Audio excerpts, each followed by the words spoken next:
नमस्कार दोस्तों, आप सभी का एक नई कहानी में स्वागत है। इस कहानी के बारे में ज्यादा कुछ कहने की जरूरत नहीं है क्योंकि कहानी अपनी पहचान खुद बनाती है। आप कहानी सुन सकते हैं, क्या पता ये कहानी आपके दिल में भी अपनी पहचान बना ले। आदर्श और प्रिया लगभग सभी ग्रामीणों के साथ घर लौट आए। लियान जनजाति के लिए यह बड़ी खबर थी कि आदर्श ने परीक्षा उत्तीर्ण कर ली है। एक गरीब बच्चे को एक उच्च राजदूत ने चुना था और उसे मार्शल आर्ट के टिप्स दिए जाएंगे। वह भविष्य में राज्य के चयन में भी भाग ले सकता है। इसे किसी शुभ शकुन द्वारा वर्णित नहीं किया जा सकता।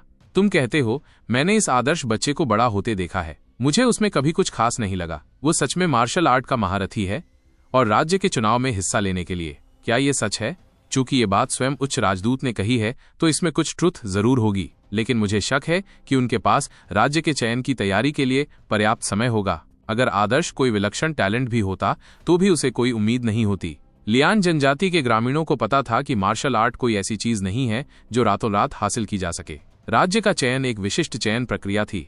आचार्य वेदांत का दिल जीतना पहले से ही एक बड़ी किस्मत थी। उसके लिए राज्य के चयन में सफल होना दिवास्वप्न देखने के समान होगा। बच्चा चाहे कितना भी होशियार क्यों न हो, किसी ऐसे बच्चे को जिसने पहले कभी कुछ पढ़ा न हो, विद्वत्तापूर्ण संग्रह देना व्यर्थ है। इससे वो 2 महीने में विद्वान बनने की परीक्षा कभी पास नहीं कर पाएगा।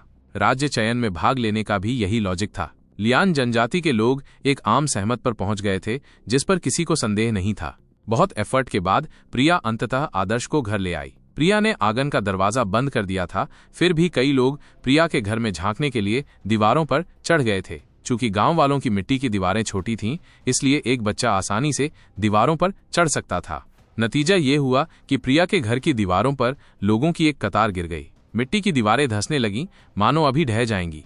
प्रिया को इसकी कोई परवाह नहीं थी। उसके मन में मिले जुले विचार थे। उसे अपने भाई पर गर्व था, लेकिन साथ ही अनजान भविष्य का डर और कंफ्यूजन भी थी। प्रिया को पता था कि आदर्श में केवल टैलेंट है, लेकिन ताकत की कमी है। गांव वालों ने शायद यह सोचकर भ्रम पाल लिया होगा कि आदर्श के जीवन में कोई बड़ी घटना घटी है। प्रिया जानती थी कि विशाल जंगल में ताकत सबसे ज्यादा मायने रखती है। प्रतिभावान व्यक्ति को अपनी ताकत को काम आने देना ही होगा, वरना वो बेकार हो जाएगी।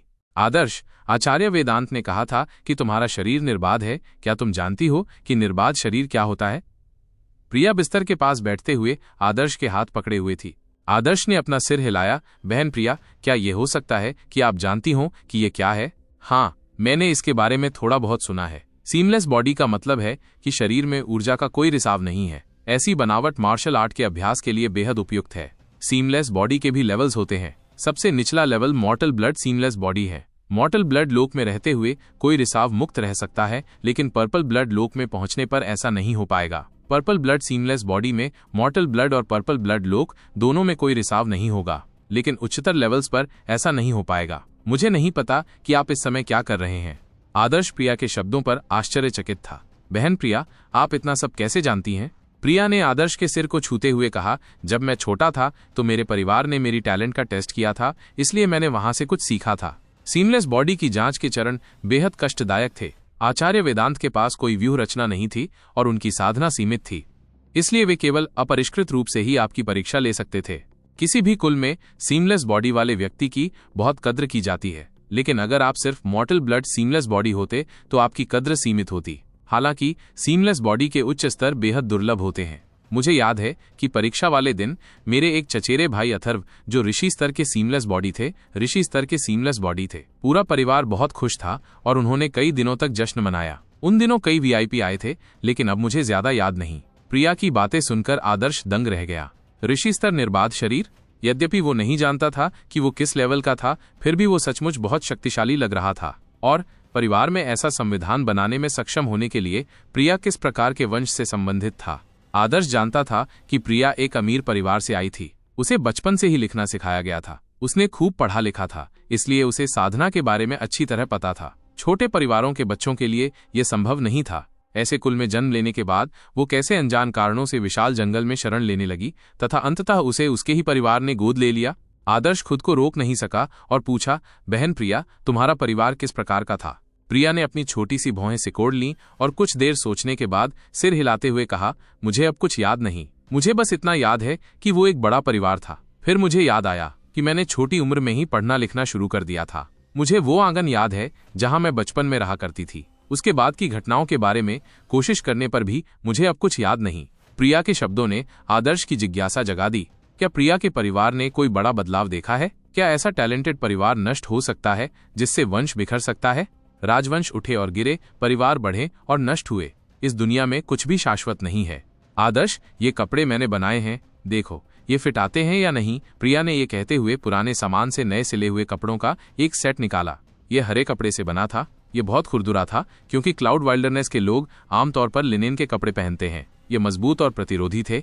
आदर्श हैरान रह गया। परिवार इतना गरीब था कि ताले की जरूरत ही नहीं थी। ये कोई अतिशयोक्ति नहीं बल्कि एक सच्चाई थी। आदर्श जैसे गरीब परिवारों के पास ताले नहीं होते थे। बादलों के जंगल में धातु के बने ताले महंगे होते थे। एक गरीब परिवार की पूरी दौलत एक ताले की कीमत से ज्यादा नहीं होती थी। ऐसी सिचुएशन में प्रिया अपने लिए नए कपड़े बनाने के लिए कपड़े का एक टुकड़ा प्राप्त करने में सक्षम था। आदर्श ने कपड़े देखकर मिले जुले भावनाएं व्यक्त की। हालांकि कपड़ा खुरदुरा था, फिर भी वो सुंदर और साफ सुथरा था। कपड़े के सिरों पर छोटी छोटी पिनें जड़ी हुई थीं। प्रिया ने इसे एक एक सिलाई करके सिल दिया था। सच कहूं तो कपड़ों की बनावट अच्छी नहीं थी बल्कि बहुत ही घटिया थी। आदर्श ने धरती पर जो सूती और रेशमी कपड़े पहने थे उनकी तुलना में तो ये जमीन आसमान का अंतर था। लेकिन इस तरह के कपड़े ने आदर्श को बेहद खास महसूस कराया। जल्दी से इसे पहन लो। मैं तुम्हें नए साल पर यह देना चाहती थी, लेकिन आज तुम स्कूल के मैदान में मार्शल आर्ट का अभ्यास करोगे। ये एक खुशी का मौका है, इसलिए तुम्हें कुछ अच्छा पहनना चाहिए। दूसरे लोग तुम्हारा इस तरह मजाक नहीं उड़ा पाएंगे। प्रिया के शब्दों से उसके गले में एक गांठ सी आ गई। उसने अपने फटे कपड़े उतारने से पहले एक गहरी सांस ली। फिर उसने नए कपड़े पहन लिए। कपड़े इंसान को वैसे ही बनाते हैं जैसे काठी घोड़े को बनाती है। प्रिया के कपड़े बेहद जच रहे थे। हालांकि वे लिनेन के बने थे, लेकिन आदर्श के बढ़ते शरीर और मेरिडियन क्षेत्र में प्रवेश करने के बाद प्राप्त हुई आभा के साथ बिल्कुल मेल खा रहे थे। वे देखने में अट्रैक्टिव थे। प्रिया ने आदर्श को अपनी ओर खींचा और उसे चारों ओर देखा। वो बहुत प्रसन्न महसूस कर रही थी, लेकिन उसे कुछ याद आया। उसने कहा, आदर्श, आचार्य वेदांत ने भले ही तुम्हारी कद्र की हो, लेकिन आचार्य वेदांत 3 दिन में चले जाएंगे। वो हमारे रिश्तेदार नहीं हैं, इसलिए उनके लिए हमारी देखभाल करना मुश्किल होगा। इसलिए भविष्य में हमें खुद पर ही डिपेंड रहना होगा।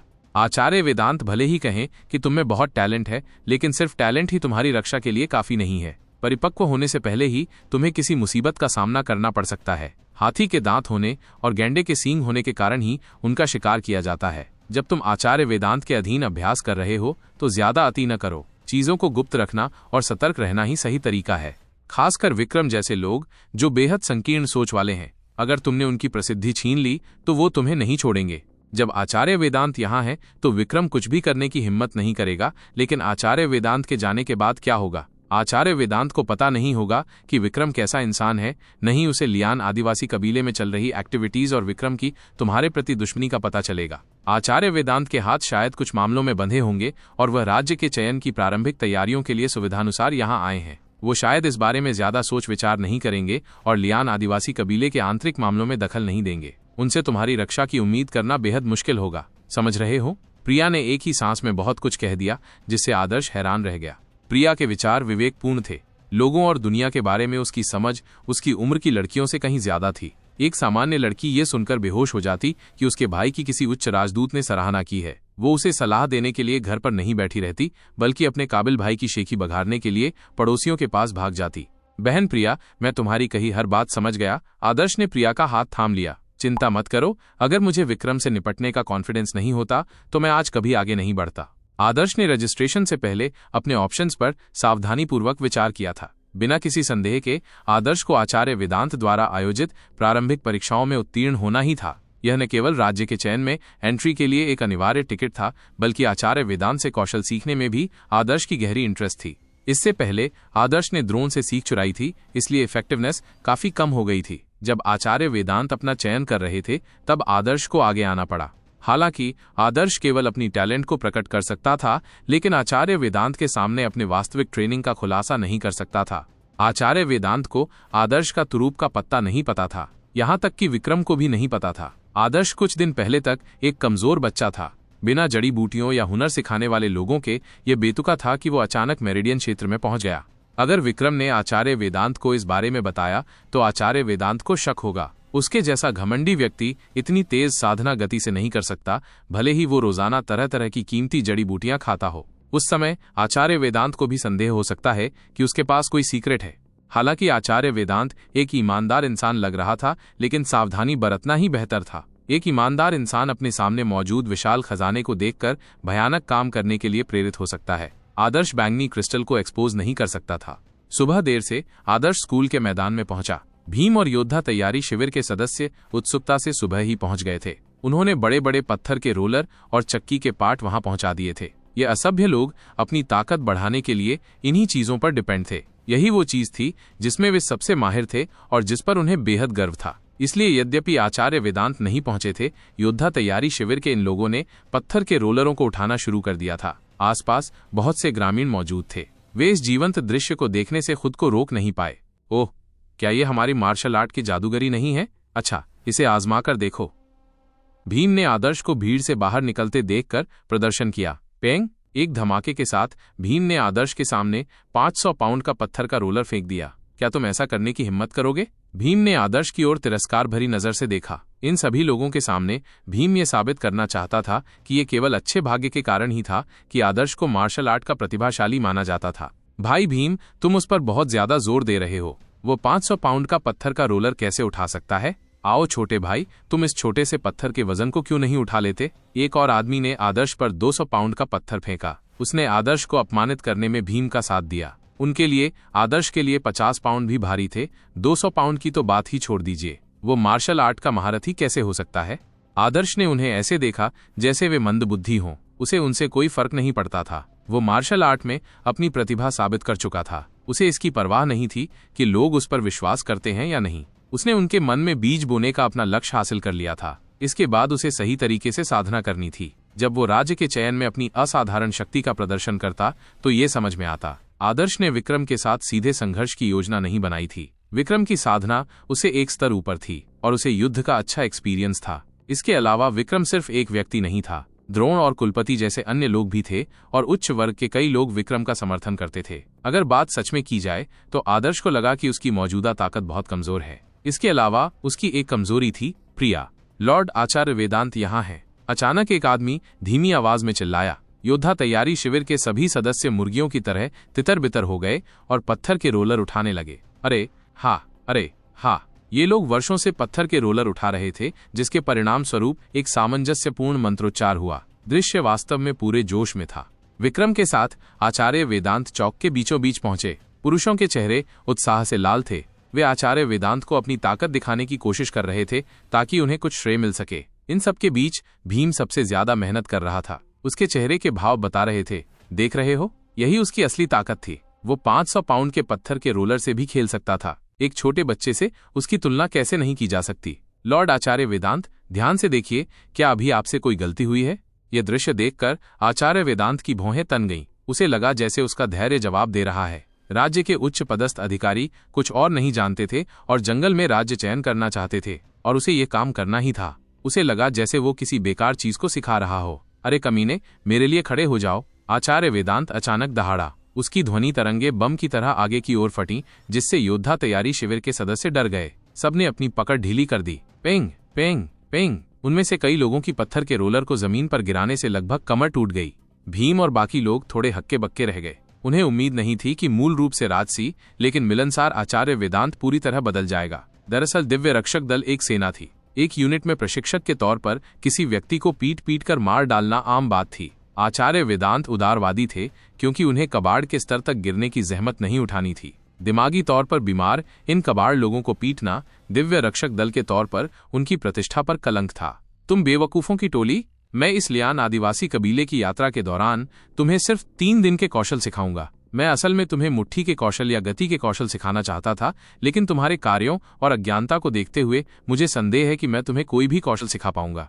आचार्य वेदांत ने अपनी तीखी निगाहों से भीड़ को घूरा। ऐसा लगा जैसे किसी चाकू ने उनके चेहरे को खुरच दिया हो और उनके चेहरे की त्वचा खुजला रही हो। आचार्य वेदांत ने अपना शरीर घुमाया और स्कूल के मैदान के कोने में चला गया। वहां एक ऊंचा और घना पेड़ खड़ा था। ये वो बड़ा पगोडा वृक्ष था जिसे खाने का वादा भीम ने आदर्श का मजाक उड़ाते समय किया था। आचार्य वेदांत बड़े पगोडा पेड़ के सामने खड़ा था। उसने ऊपर देखा और अचानक पेड़ की ओर एक चोंच चलाई। काचा, एक कर्कश आवाज गूंजी। ये विशाल पगोडा वृक्ष आचार्य वेदांत के हाथों से कट गया था। बहुत खूब। योद्धा तैयारी शिविर के लोग ये दृश्य देखकर दंग रह गए। आसपास के ग्रामीण स्तब्ध रह गए और मुस्कुराने से खुद को रोक नहीं पाए। उन्होंने कौशल का ऐसा अद्भुत प्रदर्शन पहले कभी नहीं देखा था। विक्रम की भौहें तन गईं। अगर ये लात होती तो वो भी ऐसा ही कर सकता था, लेकिन एक बड़े पगोड़ा के पेड़ को यूं ही हाथ से काटकर गिरा देना, मानो वो घास काट रहा हो, उसकी शक्ति का एक चौंकाने वाला प्रदर्शन था। आचार्य वेदांत ने हजारों पाउंड वजन वाले विशाल पगोड़ा वृक्ष को ऐसे घसीटा जैसे वो कोई लकड़ी का डंडा हो। उसने उस विशाल वृक्ष को योद्धा तैयारी शिविर के सदस्यों के सामने फेंक दिया। जैसे ही लोगों ने पेड़ को देखा, उन्हें आचार्य वेदांत की बातें याद आ गईं। आचार्य वेदांत ने कहा था कि वो उन्हें एक हुनर सिखाएगा। क्या वो यही हाथ से काटना था? ये सोचकर उनमें से कई लोग इसकी आशंका से खुद को रोक नहीं पाए। ये चाल बहुत ही शानदार थी। भले ही वे आचार्य वेदांत की बराबरी न कर पाएं, लेकिन उनकी 10वीं शक्ति भी बहुत शानदार होगी। आज मैं तुम्हें जो कौशल सिखा रहा हूं वो न तो कोई तकनीक है और न ही कोई युद्ध कौशल।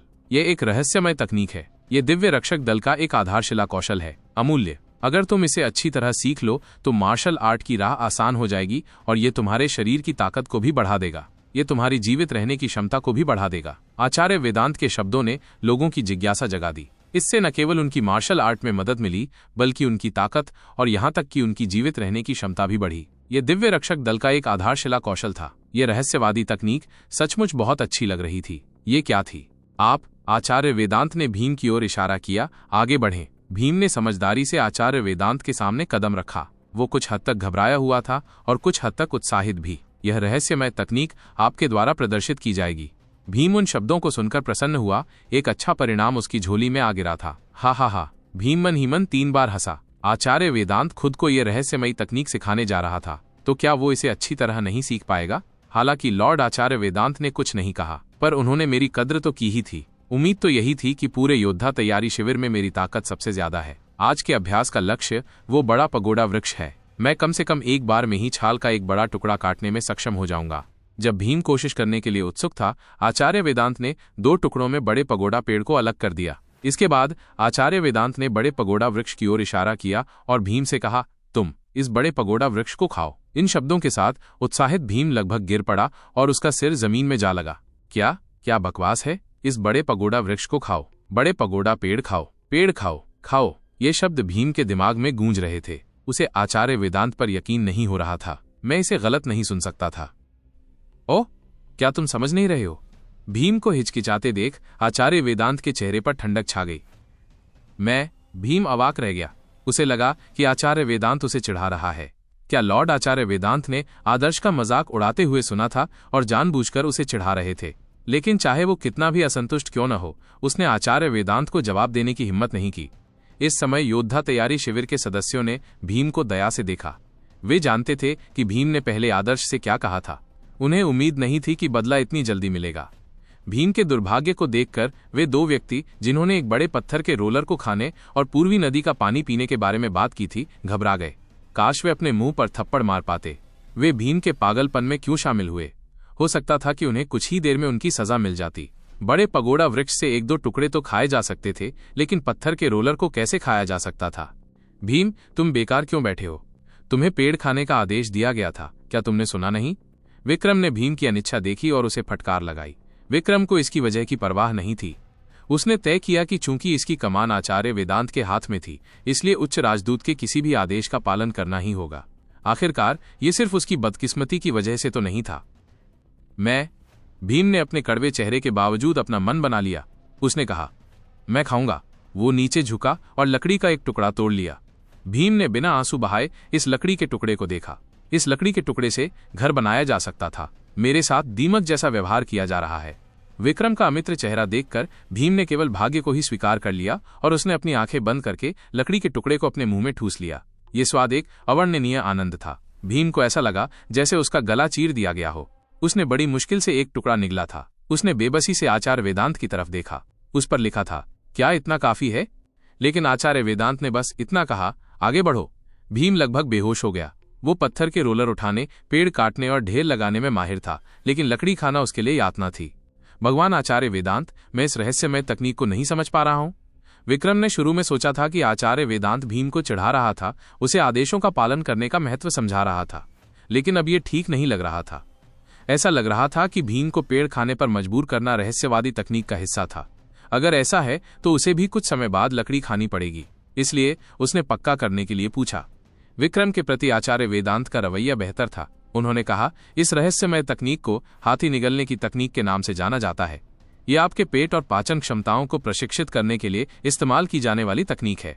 जो व्यक्ति हाथी निगलने की तकनीक में महारत हासिल कर लेता है वो हर बार जितना चाहे उतना खा सकता है। अफवाह है कि कुछ लोग तो पूरा हाथी भी खा सकते हैं, इसलिए इसका नाम हाथी पड़ा है। योद्धा तैयारी शिविर के सदस्यों के चेहरों पर एक भाव था। सीधे शब्दों में कहें तो ये हाथी निगलने की तकनीक खाने की एक तकनीक थी। क्या ये लोलुपता का कौशल नहीं है? क्या इसे कोई रहस्यमय तकनीक माना जा सकता है? योद्धा तैयारी शिविर के सदस्यों के चेहरे के भाव देखकर आचार्य वेदांत को पता चल गया कि वे क्या सोच रहे हैं। उन्होंने तिरस्कार पूर्वक कहा, तुम लोगों का प्रदर्शन चींटी के समान है। दिव्य रक्षक दल के आधारभूत कौशल का मूल्यांकन करने की तुम्हारी हिम्मत कैसे हुई? ये तो हास्यास्पद है। एक योद्धा के पेट को प्रशिक्षित करना बहुत जरूरी है। अच्छे दिल और फेफड़ों के साथ आप ज्यादा देर तक टिक सकते हैं और ज्यादा मजबूती से लड़ सकते हैं, लेकिन लड़ाई में कुशल होना साधना से बेहतर नहीं हो सकता। अगर आपका पेट मजबूत हो तो ये साधना के लिए फायदेमंद होगा।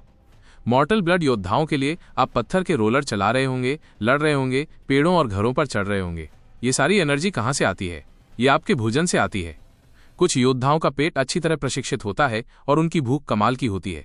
वे 3 दिन में एक गाय का मांस खत्म कर सकते हैं और स्वाभाविक रूप से वे जितना पोषण ग्रहण करेंगे उतना ही ज्यादा होगा। उनकी मांसपेशियां मजबूत होंगी और उनकी ताकत स्वाभाविक रूप से बढ़ेगी। आचार्य वेदांत की आवाज तेज थी। आदर्श उसके भाषण से भावुक हो गया। सचमुच एक योद्धा की एनर्जी का उत्पादन अद्भुत होता था। ये एनर्जी कहीं से तो आनी ही थी और नश्वर रक्त योद्धाओं के लिए ये एनर्जी सोर्स उनके भोजन से ही आता था। भोजन एनर्जी का सोर्स था। अगर कोई ज्यादा खा सके तो स्वाभाविक रूप से लाभ होगा। कुलीन परिवारों से आने वाले औसत प्रतिभावान बच्चों पर विचार करें। अधिकांशतः उन्हें साधना के लिए उजाड़ हड्डियों का सार नहीं दिया जाता था। उनकी शक्ति बढ़ाने का एकमात्र तरीका उजाड़ जानवरों का मांस खाना था। ज्यादातर लोग लगभग 4 किलो उजाड़ जानवर के मांस से ही पेट भर लेते थे। इतनी भूख के साथ उनके लिए ये सब बेकार था। वे परिवार का काम ही संभाल सकते थे। कुछ लोग ऐसे भी थे जो 100 किलोग्राम निर्जन पशु का मांस खा सकते थे और फिर भी उनके पास और खाने की जगह बच जाती थी। सभी वीरान जानवरों का मांस पचाया जा सकता था, जिससे उनके भीतर का सार प्राप्त हो जाता था। कड़ी मेहनत करके वे ऊंचे स्तर तक पहुंच सकते थे। इसलिए अच्छा पेट होने से लाभ मिलता है। आचार्य वेदांत की आधारभूत रहस्यवादी तकनीक हाथी निगलने की तकनीक थी। ये कला का अभ्यास करने की एक मौलिक तकनीक थी। आचार्य वेदांत ने आगे कहा, बड़ी जनजातियों के योद्धा निर्जन जानवरों के मांस से हाथी निगलने की तकनीक का अभ्यास करते हैं। बादलों के जंगल में सामग्री की कमी के कारण आप अपना पेट भी नहीं भर सकते। फिर भी हाथी निगलने की तकनीक का अभ्यास करना अभी भी उपयोगी है। मजबूत पेट होने से आप जो कुछ भी खाते हैं उसके पोषक तत्वों को अवशोषित कर सकते हैं। आम लोग 5 अनाजों को पचाते समय उनका बहुत सारा सार बर्बाद कर देते हैं। इसका ज्यादातर हिस्सा मल के रूप में बाहर निकल जाता है। मानव मल तो कुत्ते भी खाते हैं। कीड़े मल में पनपते हैं और गोबर के भृंग गोबर को गोल गोल घुमाकर अपना घोंसला बनाते हैं। इसमें बड़ी मात्रा में पोषक तत्व होते हैं जो पूरी तरह अवशोषित नहीं हुए होते। यदि आप 5 अनाज भी पूरी तरह से नहीं पचा सकते तो कीमती खाद्य पदार्थ खाने के बारे में सोचिए भी मत। अच्छे पेट के बिना आप कीमती भोजन भी नहीं पचा पाएंगे।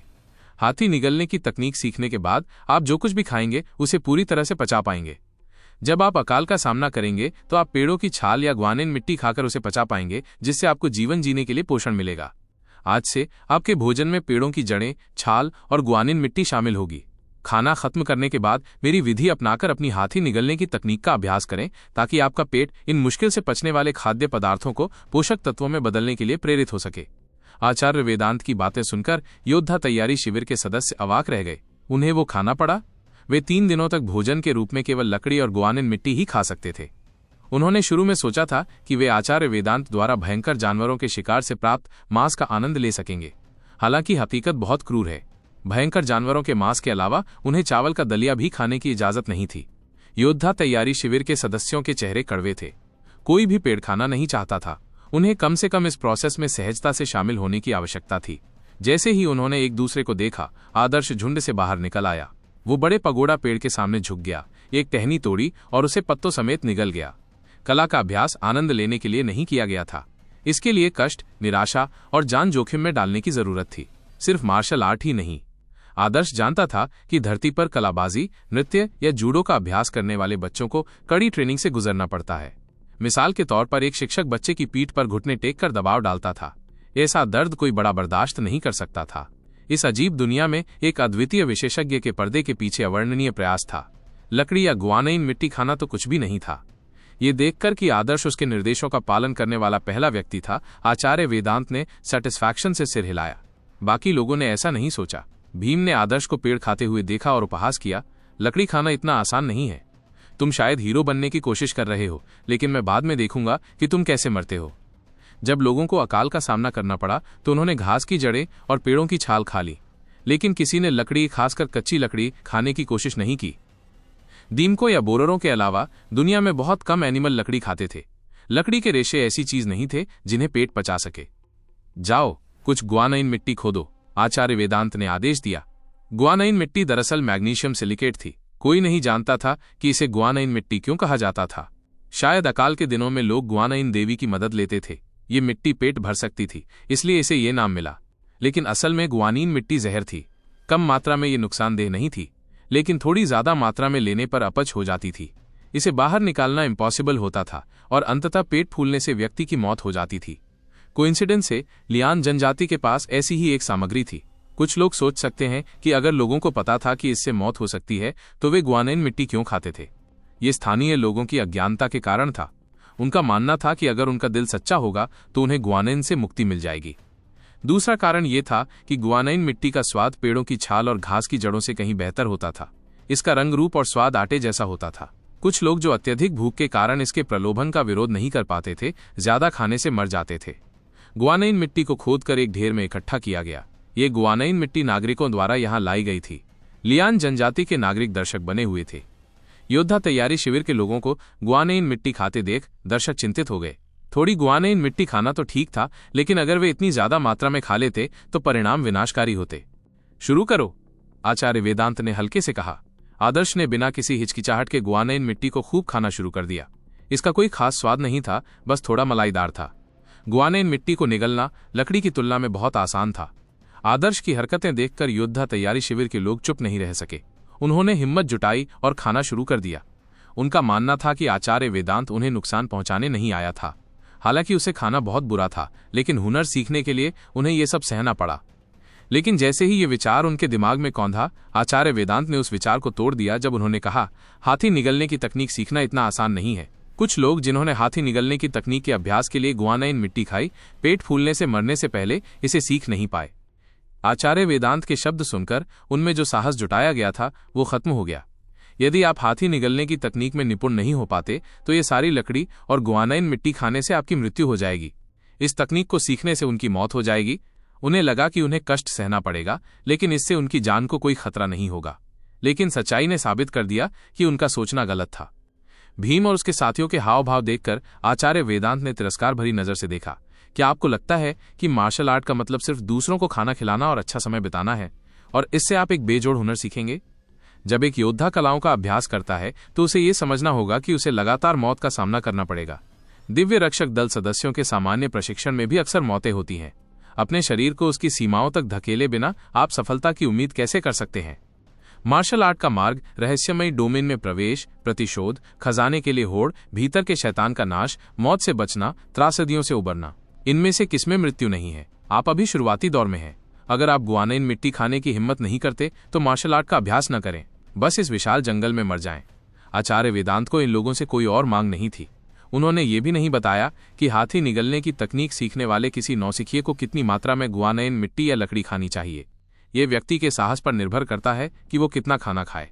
योद्धा तैयारी शिविर के सदस्यों ने एक दूसरे की तरफ देखा। अनजाने में ही उन्होंने अपनी खाने की गति धीमी कर दी। आदर्श कुछ देर के लिए रुका।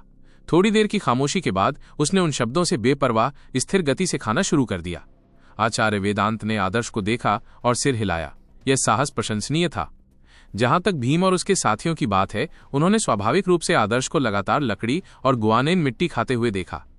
भीम ने गुस्से से फुसफुसाते हुए कहा, वो साला अभी तो दिखावा कर रहा है, लेकिन बाद में फटकर मर जाएगा। इस बेवकूफ की परवाह मत करो भाई भीम, हम तो अभी शुरुआती हैं। चलो, ज्यादा नहीं खाते, आधा पाउंड नहीं, 4-5 औंस से काम चल जाएगा। योद्धा तैयारी शिविर के लोग ध्यान से खाने की मात्रा तौलने लगे। उन्होंने कम ज्यादा खाया, जैसे कोई पेटू बच्चा केक पूरा खाने को तैयार ही न हो। भाई भीम, अपनी क्षमता से ज्यादा काम मत करो। चलो, इसे चरणबद्ध तरीके से करते हैं। हम इसे लगातार करेंगे। हम लॉर्ड आचार्य वेदांत को अपनी मार्शल आर्ट की प्रतिभा दिखाएंगे। हम एक छोटे बच्चे से कैसे मुकाबला नहीं कर सकते। योद्धा तैयारी शिविर के लोगों ने अपना गुस्सा दबा लिया। आचार्य वेदांत ने उन्हें नीची नजर से देखा था और उसके शब्दों से लग रहा था कि उसने उन्हें सिर्फ संख्या बढ़ाने के लिए चुना था। उन्होंने ये तो मान लिया, लेकिन वे आचार्य वेदांत द्वारा आदर्श जैसे बीमार बच्चे की अत्यधिक सराहना से सहमत नहीं हो सके। उन्हें लगा कि वे आचार्य वेदांत के साथ मार्शल आर्ट का अभ्यास करते हुए पत्थर के रोलर उठा सकते हैं। ये उनकी खूबी थी कि वे शांत रहकर आदर्श को आसानी से हरा सकते थे। ये मजेदार होता, लेकिन उन्होंने कभी ये नहीं सोचा था कि उन्हें अपनी खेती के लिए एक पेड़ खाना पड़ेगा। ये तो मानो अचानक बिजली गिरने जैसा था। ये तो बस लकड़ी और ग्वानेन मिट्टी खा रहा है, इसमें डरने की क्या बात है।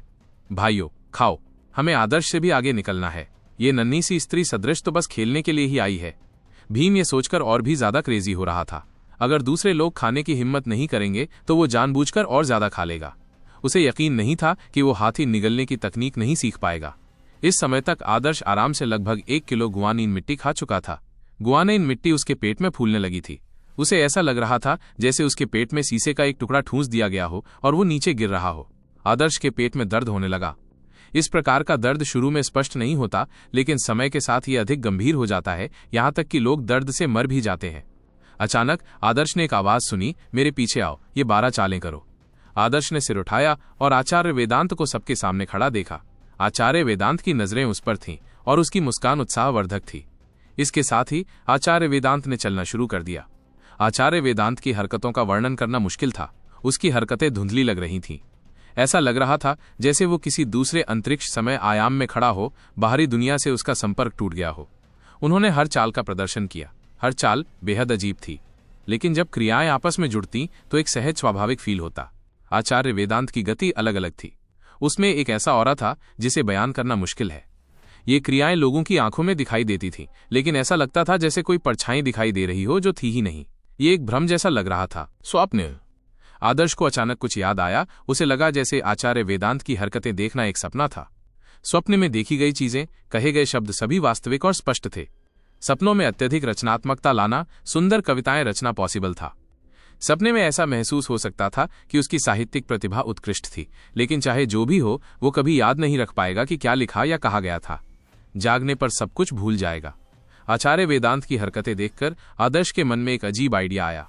क्या हाथी निगलने की तकनीक सिर्फ एक बुनियादी कौशल है? मुझे ये dragon rip tiger bone fist से ज्यादा बेहतर क्यों लगती है? आदर्श को इस पर विश्वास नहीं हो रहा था। इस समय तक आचार्य वेदांत पहले ही अपनी पूरी कलाबाजी पूरी कर चुका था। हालांकि उसे ज्यादातर चालें याद नहीं थी। आदर्श जानता था कि आचार्य वेदांत ने पूरी कलाबाजी 3 बार दोहराई थी। ठीक है, ये हाथी निगलने की तकनीक के 12 चरण हैं। इन्हें इसी के अनुसार करो। अगर तुम इन्हें कर सकते हो तो तुम्हें हाथी निगलने की तकनीक में थोड़ी सफलता जरूर मिलेगी और गुआनीन मिट्टी के उस टुकड़े को पचाना भी मुश्किल नहीं होगा। आचार्य वेदांत की बातें सुनकर भीम और कंपनी ने चौड़ी आंखें देखीं। आचार्य वेदांत ने अभी क्या किया? उन्हें बस एक धुंधली सी चीज दिखाई दी। आचार्य वेदांत का शरीर कांपा, कुछ तस्वीरें छोड़ गया और फिर वो वापस वहीं खड़ा था। उनमें से कुछ लोग सोच रहे थे कि क्या उन्हें चक्कर आ रहा है, क्योंकि उन्हें दोहरी चीजें दिखाई दे रही थीं। वे स्थिति को समझ नहीं पा रहे थे। उनके लिए आचार्य वेदांत की गतिविधियों पर नजर रखना इम्पॉसिबल था। क्या समस्या है? योद्धा तैयारी शिविर के सदस्यों के भीगे हुए चेहरे को देखकर आचार्य वेदांत ने पूछा। एक सवाल। भीम ने मुंह में लार भर ली और मुश्किल से अपना सवाल पूछा। अगर हम तुम्हारी हरकतें नहीं सीख पाए तो उस गुआनीन मिट्टी और लकड़ी का क्या होगा जो हमने अभी खाई है? भीम निराश हो गया। ये बहुत जटिल था। वो चालें भी नहीं समझ पा रहा था। उसके लिए इसे 3 दिनों में सीखना इम्पॉसिबल था। ओह! आचार्य वेदांत ने भौहें चढ़ाई। वो भीम के बेतुके सवाल से परेशान नहीं हुआ और बोला, जब तुम शौचालय जाओ तो उंगली या कुदाल से खोदना, शायद बच जाओ। याद रखना, पानी मत पीना। आचार्य वेदांत की बात पूरी होते ही भीम और उनके साथियों को अचानक ऐसा महसूस हुआ जैसे उन्होंने 1 किलोग्राम मल खा लिया हो जो कई दिनों से उनकी आंतों में सड़ रहा था। वो अभिमानी एक्सप्रेशन अवर्णनीय था। भीम कुचला गया। ये कोई हाथी निगलने की तकनीक नहीं, एक शरारत है। योद्धा तैयारी शिविर के कई सदस्यों ने पहले ही अपनी उंगलियों से अपना गला खोदना शुरू कर दिया था, इस उम्मीद में कि वे अभी अभी खाई गई गुआनीन मिट्टी और लकड़ी को उगल देंगे। हालांकि ये बेकार था। गुआनीन मिट्टी बेहद चिपचिपी थी। पेट में पहुंचते ही वो धंस गई और जम गई। इस आखिरी टुकड़े को उगलना मुश्किल साबित होगा। हालांकि योद्धा तैयारी शिविर के लोगों ने अपना आमाशय रस उगल दिया था, फिर भी लकड़ी के कुछ टुकड़े ही बाहर निकले। गुआनीन मिट्टी अभी भी उनके पेट में कसकर बंधी हुई थी। क्षण भर के लिए सभी पुरुष स्तब्ध रह गए। लॉर्ड आचार्य वेदांत, कृपया मजाक करना बंद करें। मैं आपकी हरकतें भी नहीं देख पा रहा था, उन लोगों ने कहा। जो रोने के करीब थे। कोई भी ऐसा मूवमेंट कैसे सीख सकता है? योद्धा तैयारी शिविर के सदस्यों की शिकायतें सुनकर आचार्य वेदांत उदासीन हो गया। उसने हाथी निगलने की तकनीक के 12 चरण फिर से दोहराए। हालांकि इस बार उसने धीमी गति से किया ताकि योद्धा तैयारी शिविर के लोग बेहतर देख सकें। लेकिन आदर्श को एहसास हुआ कि जब आचार्य वेदांत ने अपनी गति कम कर दी थी तो उसकी चालों में आकर्षण की कमी थी, और यही आकर्षण इन चालों का सार था। मुझे कोशिश करने दो। इस समय विक्रम आगे आया। विक्रम ने पहले ही काफी मात्रा में ग्वानाइन, मिट्टी और लकड़ी खा ली थी। विक्रम में कुछ तो बोधगम्यता थी। उसने आचार्य वेदांत जैसी हरकतें बमुश्किल ही दिखाईं, लेकिन असल में उसकी हरकतें बिल्कुल भी सही नहीं थीं। बेशक सिर्फ आदर्श ही बता सकता था। जहां तक भीम और उसके साथियों की बात है तो वे प्रशंसा से भरे हुए थे। युवा मास्टर विक्रम ईश्वर का आदमी है। वाह, तुम ये मूव्स कैसे कर पाए? भीम और उसके साथी खुशामद करने लगे। वे सचमुच विक्रम की प्रशंसा से भर गए। विक्रम का ये कमाल वाकई लाजवाब था। लेकिन आचार्य वेदांत ने विक्रम की ओर देखा और हल्के से कहा, यह मुश्किल से ही गिना जाता है। इस मूल्यांकन को देखते हुए विक्रम को हार का एहसास हुआ। चालें बहुत कठिन थीं और उसे लगा कि यह बहुत प्रभावशाली था कि वो उनकी नकल कर पाया। लेकिन आचार्य वेदांत ने इसे बमुश्किल गिनती में ही बताया। उनके मानक बहुत ऊंचे थे। विक्रम को हमेशा अपनी प्रतिभा पर भरोसा था। उसे लगता था कि ऐसा इसलिए नहीं था कि वो अच्छा प्रदर्शन नहीं कर पाया, बल्कि आचार्य वेदांत के मानक बहुत ज्यादा सख्त थे। आचार्य वेदांत भी उसकी तारीफ करने में ज्यादा उदार नहीं था। इस समय विक्रम ने देखा कि आचार्य वेदांत की निगाहें आदर्श पर केंद्रित थीं। आदर्श ने अपनी आंखें बंद कर ली थी, मानो वो अचंभित हो गया हो। विक्रम ने व्यंग्य करते हुए कहा, इतनी सारी लकड़ी और गुआनाइन मिट्टी खाने के बाद बच्चे का पेट अभी दर्द कर रहा होगा। हाथी निगलने की यह तकनीक इतनी कठिन थी और इसकी गतिविधियां रहस्यमयी थीं। उसके जैसा 12 साल का बच्चा इसे कैसे सीख सकता था? इससे तो अच्छा था कि वो पेट फटने से दर्दनाक मौत मरता। आदर्श के लिए आचार्य वेदांत की उच्च प्रशंसा के कारण विक्रम ने आदर्श के साथ बहुत शत्रुतापूर्ण व्यवहार किया। आदर्श पूरी तरह से अपनी ही दुनिया में डूबा हुआ था। कुछ देर बाद आदर्श विक्रम की हरकतों पर ध्यान नहीं दे पा रहा था। ऐसा इसलिए था क्योंकि विक्रम बमुश्किल ही उसकी कुछ हरकतों की बराबरी कर पा रहा था, और यही वो हरकतें थीं जिनमें आदर्श को एक खास आकर्षण की कमी महसूस हुई। इस बात से आदर्श को कुछ एहसास हुआ। उसने अपनी आंखें बंद कर लीं और सोचने लगा। आदर्श के दिमाग में आचार्य वेदांत की हरकतें किसी फिल्म की तरह बार बार दोहराई जा रही थीं। मेरिडियन क्षेत्र में प्रवेश करने के बाद आदर्श की पांचों इंद्रियां अत्यंत तीव्र हो गईं। हालांकि आचार्य वेदांत की गतिविधियां तेज थीं, फिर भी आदर्श कुछ अंतर्दृष्टि प्राप्त करने में सफल रहा। 2 जीवन जीने के कारण उसकी ग्रहणशीलता बहुत ऊंची थी। उसकी आंखों को बैंगनी क्रिस्टल और उसकी मेरिडियन दोनों ने पोषित किया था, जिससे उसके मन में आचार्य वेदांत की गतिविधियां और भी स्पष्ट हो गईं। पहले बाहरी रूप एक साथ आया और धीरे धीरे हर गति से वो आकर्षण प्रकट होने लगा। आदर्श को एहसास हुआ कि हाथी निगलने की तकनीक अत्यंत रहस्यमय थी। सबसे पहले उन्हें ऐसा खाना खाना था जो पचाना मुश्किल हो और जिसे बाहर निकालना इम्पॉसिबल हो। इसके बाद उन्हें अपने पेट और आंतों को प्रशिक्षित करने के लिए इन रहस्यमयी चालों का इस्तेमाल करना था। यदि कोई इन मुद्राओं पर ध्यान दे तो इनका आकर्षण कम हो जाएगा। यदि कोई आकर्षण को प्रतिबिंबित करना चाहता है तो पोज अब सटीक नहीं होंगे। ये रहस्यमय तकनीकों का एक रहस्यमय ग्रुप था। आदर्श के मन में भी ऐसा ही आइडिया आने लगा। उसे लगा कि हाथी निगलने की तकनीक dragon rip tiger bone fist से भी ज्यादा रहस्यमय है। लेकिन दिव्य रक्षक दल का एक आधारभूत कौशल आम जनता में इतना व्यापक क्यों होगा? इस बारे में सोचने का समय ही नहीं था। आदर्श ने अपनी यादों के अनुसार अपने हाथ बढ़ाने शुरू कर दिए। अचानक आदर्श हिलने लगा। आंखें थोड़ी बंद करके बिना किसी दिशाबोध के वो अपनी यादों में छिपी रहस्यमयी भावनाओं का इस्तेमाल करते हुए आचार्य वेदांत की हरकतों का प्रदर्शन करने लगा। एक एक करके आदर्श की विचारधारा स्पष्ट होती गई और उसकी गति बढ़ती गई। जो लोग आदर्श को देख रहे थे उन्हें आदर्श की केवल धुंधली परछाई ही दिखाई दे रही थी। आचार्य वेदांत की आंखें अचानक चमक उठीं। आदर्श अपने पहले ही अभ्यास में हाथी निगलने की तकनीक के आकर्षण का कुछ अंश अनुकरण करने में कामयाब रहा। इसका किसी के अभ्यास या शारीरिक बनावट से कोई लेना देना नहीं था, बस व्यक्ति की बोधगम्यता मायने रखती थी। हाथी निगलने की तकनीक की सबसे बड़ी मुश्किल थी उसकी समझ। आचार्य वेदांत को हाथी निगलने की तकनीक के पीछे छिपे जादू को समझने में काफी समय लगा। उस दौरान उसे भी गुआनाइन मिट्टी खाने का कष्ट सहना पड़ा था। इस बालक आदर्श का दिमाग असाधारण रूप से तीव्र था। योद्धा तैयारी शिविर के सभी लोग आदर्श की हरकतों से हैरान थे। वे हाथी निगलने की तकनीक के पीछे के रहस्य को नहीं समझ पा रहे थे, लेकिन चाहे वे कितने भी नासमझ क्यों न हो, वे जानते थे कि आदर्श ये काम बेतरतीब ढंग से नहीं कर रहा था, क्योंकि उन्हें भी आदर्श की हरकतों से एक अजीब सा भ्रम महसूस हो रहा था। ये बच्चा, लोग दंग रह गए। उन्हें यह तय करने की जरूरत नहीं थी कि आदर्श की चालें सही थीं या नहीं। आचार्य वेदांत की नजरों से उन्हें पता था कि उन्हें एक और भी निराशाजनक सच्चाई स्वीकार करनी होगी। आदर्श हाथी निगलने की तकनीक कर सकता था। ऐसा कैसे हो सकता है? नीची जाति में जन्मा ये छोटा सा गुलाम भगवान आचार्य वेदांत के 2 बार प्रदर्शन करने के बाद भी उनकी चालें सीख गया। भीम और उनके साथियों को नहीं पता था कि आचार्य वेदांत ने कितनी बार ये चालें दिखाई थीं। उन्होंने उसकी चालें सिर्फ 2 बार धुंधली देखी, इसलिए उन्होंने ये निष्कर्ष निकाला कि उसने ऐसा 2 बार किया होगा। उसने सचमुच इतना मुश्किल दांव सीख लिया? योद्धा तैयारी शिविर के सदस्य इसे स्वीकार नहीं कर सके। वे हमेशा से हीन भावना से ग्रस्त रहे थे और अंदर ही अंदर उन्हें लगता था कि वे लियान जनजाति के शासक वर्ग हैं। लेकिन आज एक निम्न स्तर का साधारण व्यक्ति उनके सिर पर चढ़ गया था और उन्हें बहुत प्रेशर दे रहा था। पत्थर के रोलरों को उठाना, जिस पर उन्हें गर्व था, आचार्य वेदांत की नज़र में बेकार था, लेकिन वे आचार्य वेदांत द्वारा सिखाई गई एक भी बात नहीं सीख सके। यहां तक कि कबीले के चमकते सितारे विक्रम को भी आदर्श ने दबा दिया। विक्रम ने अपनी मुट्ठियां भींच लीं। उसकी आंखों में गहरे गुस्से और हताशा की आग जल रही थी। हताशा की ये फीलिंग धीरे धीरे ठंडे किलिंग इंटेंट में बदल गई।